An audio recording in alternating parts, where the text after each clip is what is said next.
विवाह के इतने वर्षों बाद भी निर्मला की कोख सूनी थी, मगर गोद नहीं।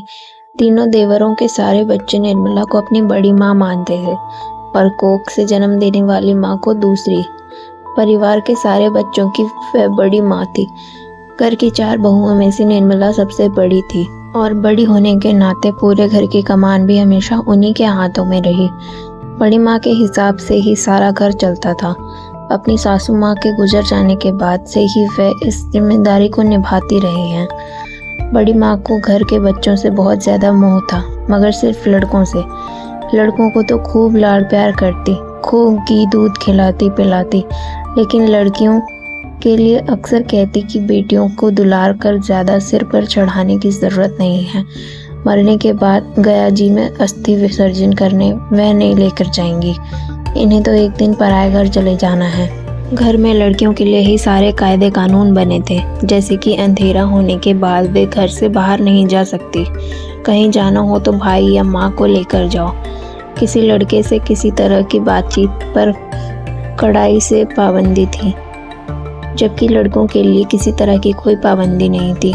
उनके साथ खून भी माफ थे। वह खाना भी थाली में छोड़ देते तो इसमें भी लड़कियों को ही गलती बता दी जाती। इतना ज़्यादा खाना परोस दोगी तो क्यों नहीं छोड़ेगा। लड़कियां बड़ी माँ की झिड़कियाँ सुन सुनकर खूब चिढ़ती तो थी, लेकिन बड़ी माँ है यह सोचकर उनकी बातों को एक कान से सुनकर दूसरी कान से निकाल दिया।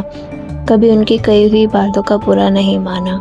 उन बेटियों में से एक बेटी रमा थी।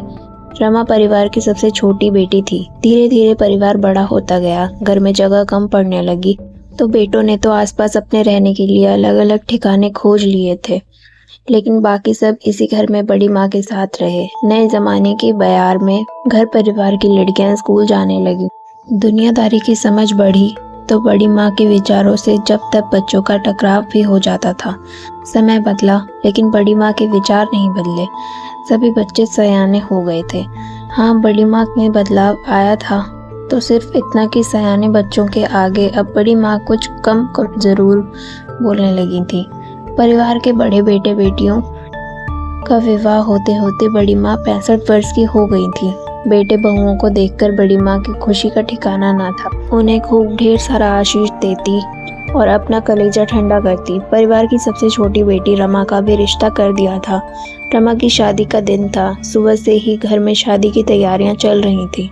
बड़ी माँ घर की नई बहुओं से शादी की रस्में बता कर संपन्न करवा रही थी। शाम ढलने पर बारात लड़की वालों के द्वार पर पहुंची तो वधू पक्ष ने बारातियों का शानो शौकत के साथ भव्य स्वागत किया।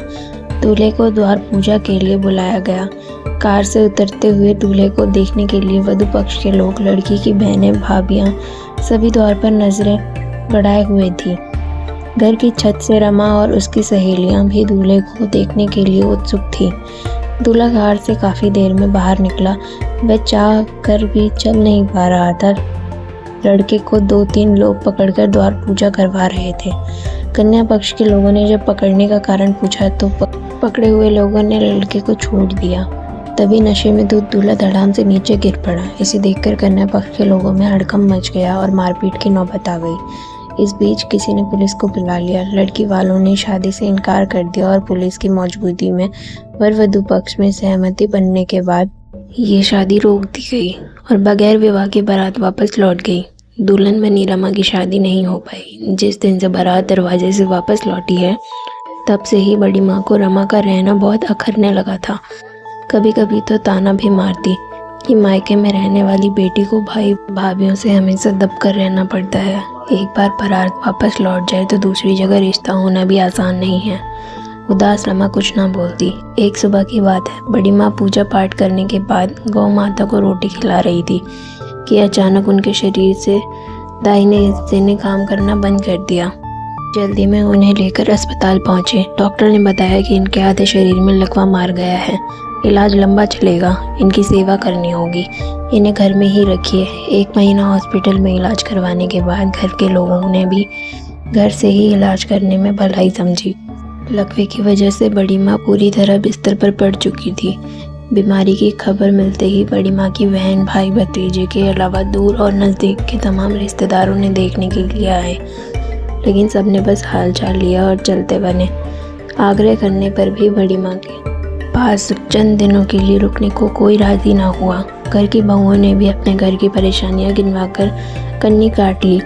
तब उनकी सेवा को आगे आई रमा बेटी, वही रमा बेटी जिसकी बारात वापस लौट जाने के कारण अब उनकी नज़रों में अवांछित रूप से वहाँ रह रही थी। नहलाने मालिश करने से लेकर उनके कपड़े बदलने तक का सारा काम रमा ही करती थी। यहाँ तक कि रमा ने बड़ी माँ की सेवा में दिन रात एक कर दिया। आधी रात में भी बड़ी माँ की एक आवाज़ पर रमा उनके पास खड़ी मिलती। एक दिन जब रमा बड़ी माँ के सिर में तेल लगा रही थी तब उनकी आंखें भर आईं। उन्होंने रोते हुए कहा, मुझे माफ़ कर देना बिटिया, मैं बहुत गलत थी। बेटों के मोह माया में मेरी आंखें अंधी हो गई थी। इतने दिन से हम देख ही नहीं पाई कि स्वर्ग गया जी में नहीं, स्वर्ग तो यही है बेटियों के पास।